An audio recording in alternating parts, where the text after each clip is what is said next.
owó mi yeye. Ìgbàgbọ́ àwọn bàbá wa ó ti dára tó. Ìgbàgbọ́ àtijọ́ ni oore mi yeye.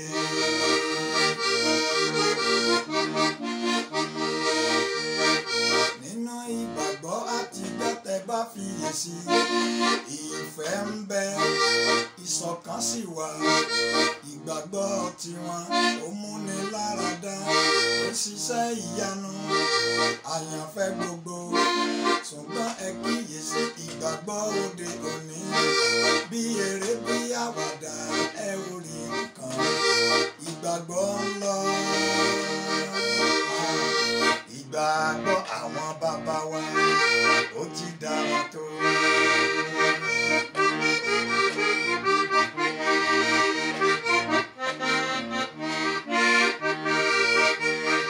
Mò ń tẹnu mọ́ ẹ̀yin àyànfẹ́ Ọlọ́run gbogbo.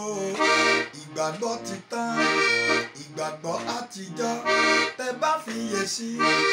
Àwọn obìnrin wọn kì í wọ ṣòkòtò, wọn kì í jórun, wọn kì í bóra. Ẹ ò lè ríránṣẹ́ Ọlọ́run lẹ́gbẹ̀ẹ́ òkùnkùn.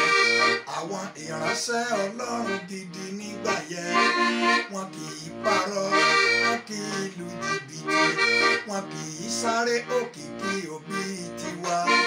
Ṣùgbọ́n ìgbàgbọ́ òde òní kẹ́ máa gbọ́, bí eré bí àwàdà àti bàgbàgbọ́ jẹ́.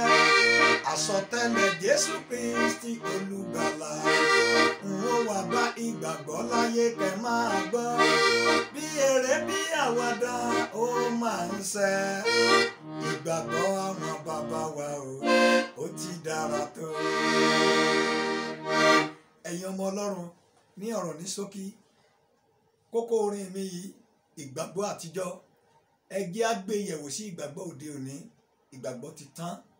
Ìgbàgbọ́ àtijọ́ tẹ́ bá fiyèsí, ìfẹ́ le nígbà náà, ìṣọ̀kan le nígbà náà.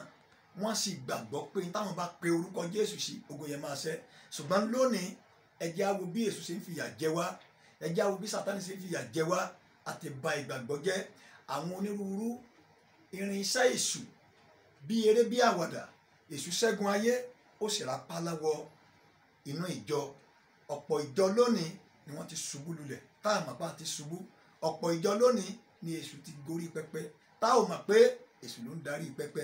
Nítorí pé a fi ìfẹ́ àtijọ́ sílẹ̀, a fi ìṣọ̀kan àtijọ́ sílẹ̀, a fi ìgbàgbọ́ àtijọ́ sílẹ̀. Àwa ń ṣe nǹkan tí inú Ọlọ́run kò dùn sí. Ẹ má gbàgbé o, gẹ́gẹ́ bí ìkìlọ̀, gẹ́gẹ́ bí ìmọ̀ràn sí gbogbo ẹ̀yin Kristẹni, kó mi má bàa tẹ̀yìn bọ ìgbín wa lẹ́nu.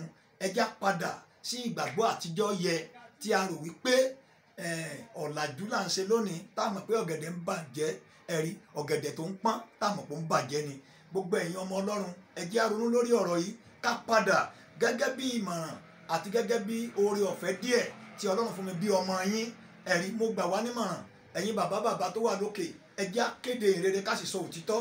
Ẹ̀yin tá a jọ jẹ́gbẹ́ nínú iṣẹ́ yìí, ẹ jẹ́ á ṣiṣẹ́ tọ́lọ́run rán wa, láì lé owó, láì lé òkìkí, láì lu jìbìtì, láì fiṣẹ́ Olúwa jalè. Ẹ̀yin ọmọ Ọlọ́run, inú Ọlọ́run kò dùn. Àsọtẹ́lẹ̀ Jésù ó ṣe tán tí ó ṣẹ o, pé ṣé máa bá ìgbàgbọ́ láyé. Sẹ́mi pa àwọn ọ̀pọ̀lọpọ̀ àwọn èèyàn wọn ò fẹ́ lọ sí chọ́ọ̀chì mọ́ báyìí nítorí ń tá a sọ ìjọdà, nítorí a ti ba ìgbàgbọ́ jẹ́.